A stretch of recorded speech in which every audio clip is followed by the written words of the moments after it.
So for as long as I've been shooting, I've been using pretty low powered lights, usually around that like 60 watt range. But recently I started getting into shooting short films and having to compete with the sun. So I've wanted to get something that has a little bit more So when Nanlite reached out and asked if I would test out their Mixpanel 150, it could not have come at a better time.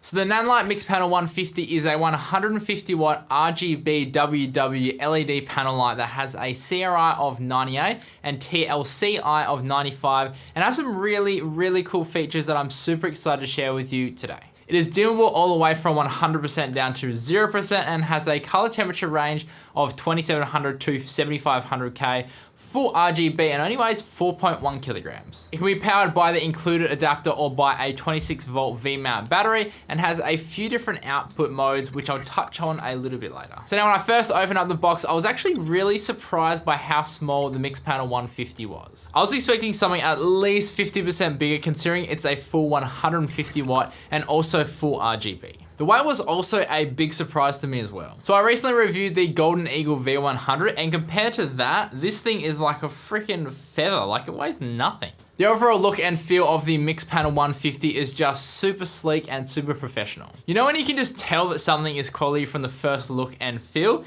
That is the exact feeling I got when I grabbed this out of the case for the first time. And I mean, even the carry case is impressive. Like those little straps to hold open the top as well, super cool. And having those extra pockets to store accessories in there, so handy. They honestly have really thought of everything with this light. Now real quick, the reason why I don't have it here with me is because I'm using it right now to light me for this exact video. But by far the most impressive thing to me is the back of this thing. Like the design is just super professional, super sleek, and the user interface is super easy to navigate and just like real beautiful to look at. I don't know about you guys, but I love when companies spend a decent amount of time designing an interface that looks and feels good to use. Like it just makes the whole user experience that much better. It also comes with barn doors attached, which are used to shape the light or flag the light, and they're really handy if you're shooting in say like a tight area and you don't want the light to spill onto like walls or anything like that. They're just clipped on, so when you go to install like a diffuser, you just unclip it to get it out of the way.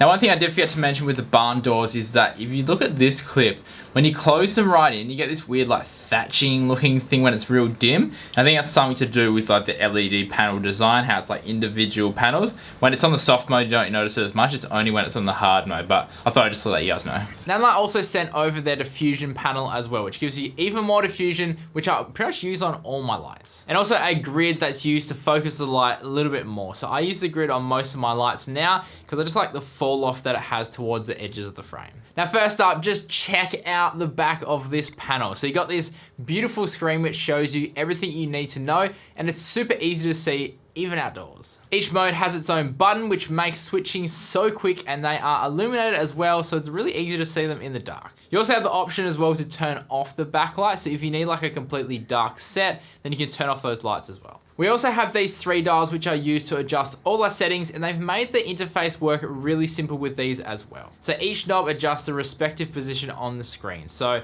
the left knob adjusts the left value on the screen, etc, etc. So this makes adjusting your settings super easy, even if you can't even see the screen, because you kind of know which dial does what, and you can kind of just reach behind and just quickly adjust it. Now there are also buttons as well, which you can use to access some little hidden features, which I'll talk about a little bit later. We have our power input DMX connectors, a USB for upgrading firmware, 2 fans, and a V-mount battery plate. All right, so let's dive in because there are so many settings to go through with this panel, and this video is going to be pretty long already. First up, we have the CCT mode, which is the standard mode that most RGB lights have. We can adjust our temperature from 2700 to 7500K with the middle knob, as well as add in tint from -50 to +50 as well. However, something I did notice is that the tint brightness values aren't linked to the Kelvin values. So if you were to add in some tint and turn down the brightness, the tint brightness stays the same. Now I did chat to the team over at Nanlite, and they said that it's actually very difficult to control the tint at low brightness level, and even ARRI lights struggle with this as well. So my advice is that if you are wanting to add in some tint, then make sure to do it at a higher brightness level than like real low.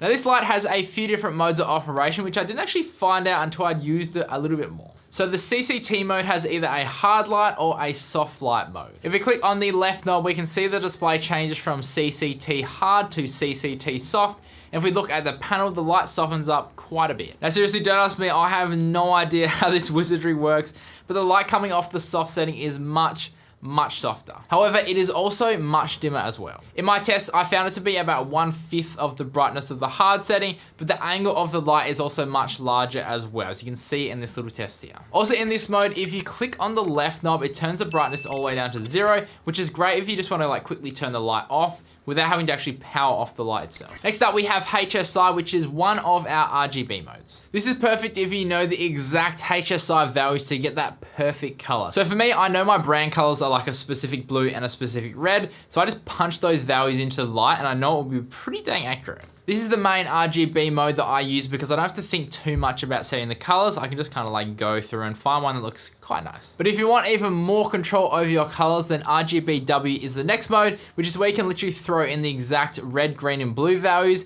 to get even more colors and match exactly what you're wanting. Gel is the next mode, which is great for gaffers who know all that gel terminology.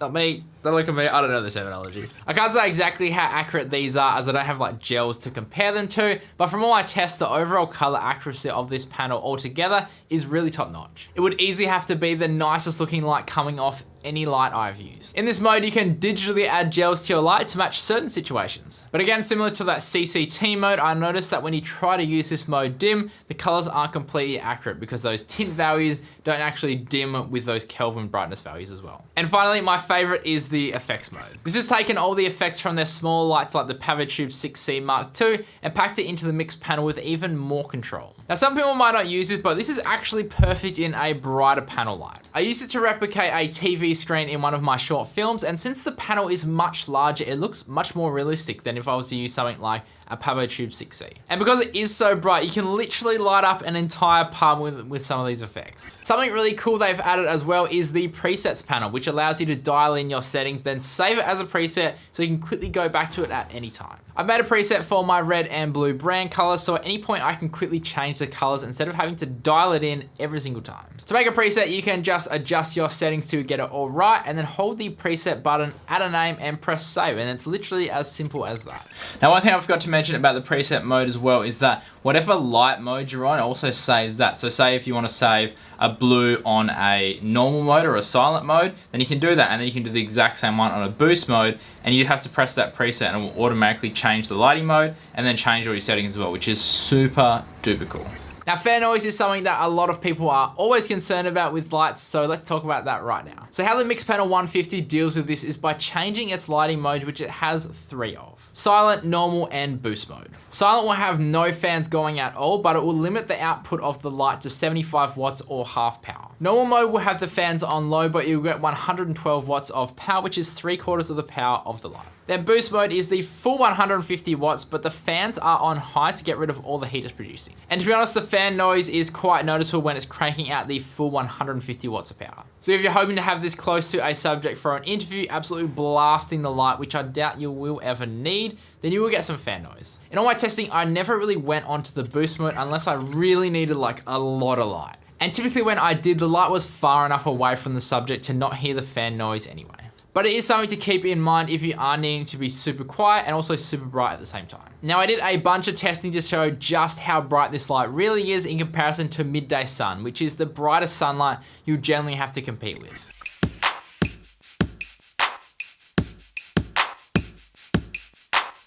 Now, as for price, you'll be looking at $1,099 US or 1,579 Australian dollars for the Mixpanel 150. Or if you don't need the full 150 watts, they also make a 60 watt version as well, which is $799 US or 1,149 Australian dollars. And the softbox and grid will set you back $69 US or 119 Australian dollars. Now, for me personally, I absolutely love this light. So having 150 watts of not just CCT light, but RGB light as well, has really opened up a whole realm of new possibilities for me. Plus the fact that build quality of the light is absolutely top notch. So all my other lights just look super cheap and nasty. Nanlite, why'd you do this to me? I absolutely hate, like, I love you, but I also hate you as well. And it's going to be an essential part of every film I shoot in the future, as well as all my YouTube content as well. Being able to really dial in the colors and brightness and actually having a chance to compete with the sun is So good. If you did enjoy this review, then consider liking and subscribing. And if you want to find out more about this product or where to buy it, I'll leave some links down below. And as always, guys, stay creative and just be you. See ya.